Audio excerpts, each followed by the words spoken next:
Welcome to The Explainer. Today, we're taking a completely fascinating journey into the incredibly complex roots of American identity.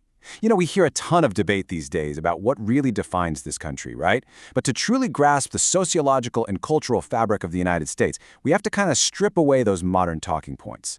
We need to look at the hard data and, well, the deep history.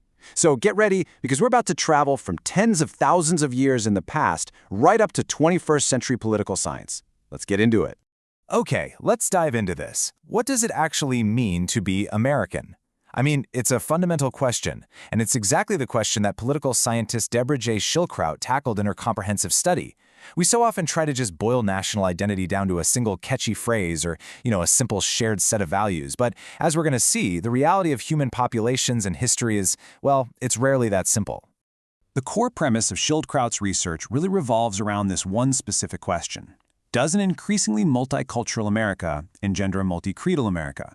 Basically, in plain English, as our demographic background gets more diverse, does our shared set of beliefs, our creed, and our societal norms also fracture and multiply? To figure out if our diverse population is fundamentally changing our shared norms today, we first have to establish exactly where those norms came from in the first place. So here is our roadmap for today's explainer. First up, defining American identity. Second, the indigenous foundations. Third, early European colonization. Fourth, the multiple traditions theory. And finally, number 5, what makes us American? To understand a 21st century sociological question, we first really have to zoom out into deep history. All right, Section 1, defining American identity. Let's lay down the academic groundwork. Now, what's really interesting about this slide is the multiple traditions theory, which perfectly sets up the academic lens for the rest of our explainer. When researchers study American identity, they absolutely do not just see one uniform set of rules. Instead, they see a broad, complex, and sometimes totally contradictory set of constitutive norms. Basically, that means to be American isn't just following one single creed. It's more like existing within a giant web of overlapping and, sometimes competing traditions.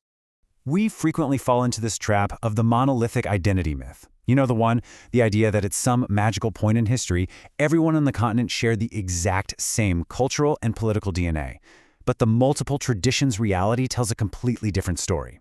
It suggests our identity is actually a tapestry, woven from countless different threads over millennia. And to really prove that, we have to look at the timeline of the continent itself. Which brings us to Section 2, the indigenous foundations. Let's rewind to before 1607. Just look at the sheer scale of this timeline. It's massive. By 10,000 BCE, Paleo-Indians were already well established, hunting Ice Age megafauna with highly specialized tools like the Clovis point. Fast forward to 600 BCE, and the Adena culture was building these massive earthwork mounds in the east. Around 900 BCE, the Anasazi were constructing huge stone pueblos out in the southwest. And by the mid-15th century, the Iroquois had formed a deeply complex political confederacy in the northeast. We are literally talking about thousands of years of distinct, evolving societies shaping this continent long before anyone crossed the Atlantic. To put the complexity of these early societies into perspective, just consider the number 20,000. That was the estimated population of Cahokia back in the 12th century. Located near modern-day St. Louis, this Mississippian city was actually larger than London was at the exact same time. No, seriously.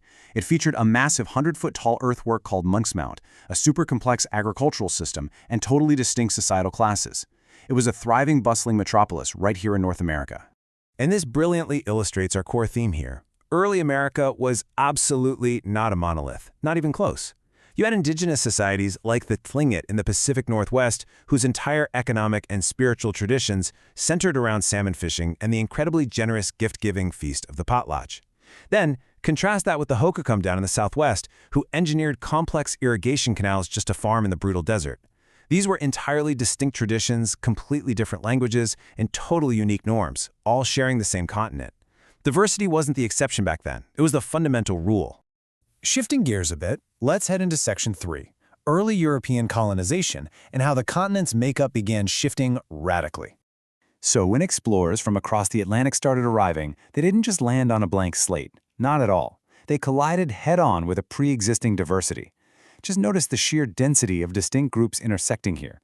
You had Hopewell traders and native Hawaiians existing at the exact same time as the arrival of Norse explorers up in the north, Spanish conquistadors down in Florida and the southwest, Dutch settlers forming New Netherland in the mid-Atlantic, and French colonists up north. When we see all these wildly distinct groups listed side by side, it really subconsciously reinforces the deeply multicultural historical reality of this land. It was a dense, constantly shifting mosaic of peoples.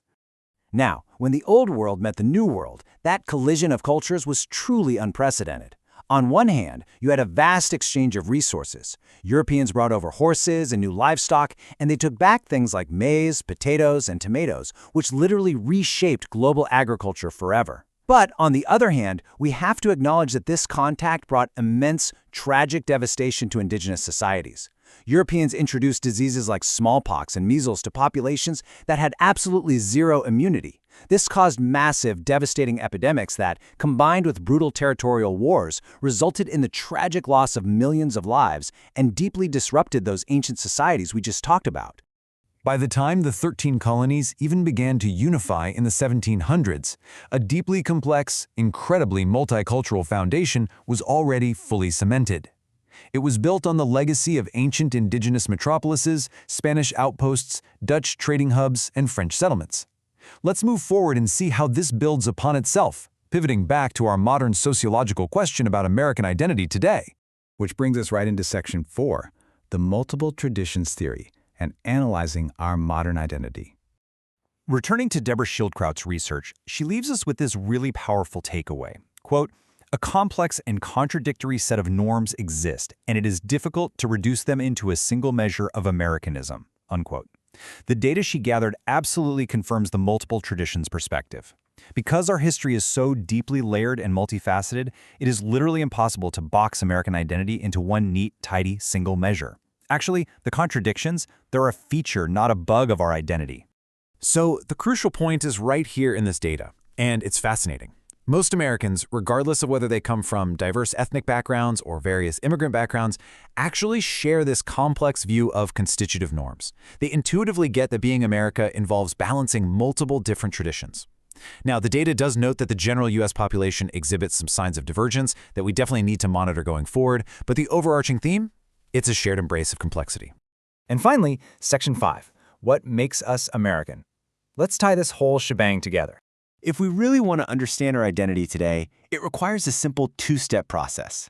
Step 1, we absolutely have to acknowledge our incredibly diverse, multicultural historical roots.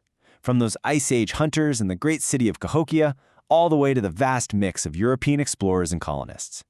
And step 2, we must recognize that these thousands of years of shifting, colliding populations naturally engineered the complex, multi-creedal modern identity we hold today. Our norms are broad and contradictory precisely because our history is broad and contradictory. We are not a monolith, and honestly, we never have been. We are the sum total of thousands of years of human migration, brilliant innovation, profound tragedy, and incredible resilience, all of which leaves us to ponder. With such a vast and complex history of multiple traditions shaping this nation, which ones do you hold? Think about it. Thank you so much for joining me on this explainer, and I highly encourage you to keep questioning the history that shapes our world today. See you next time.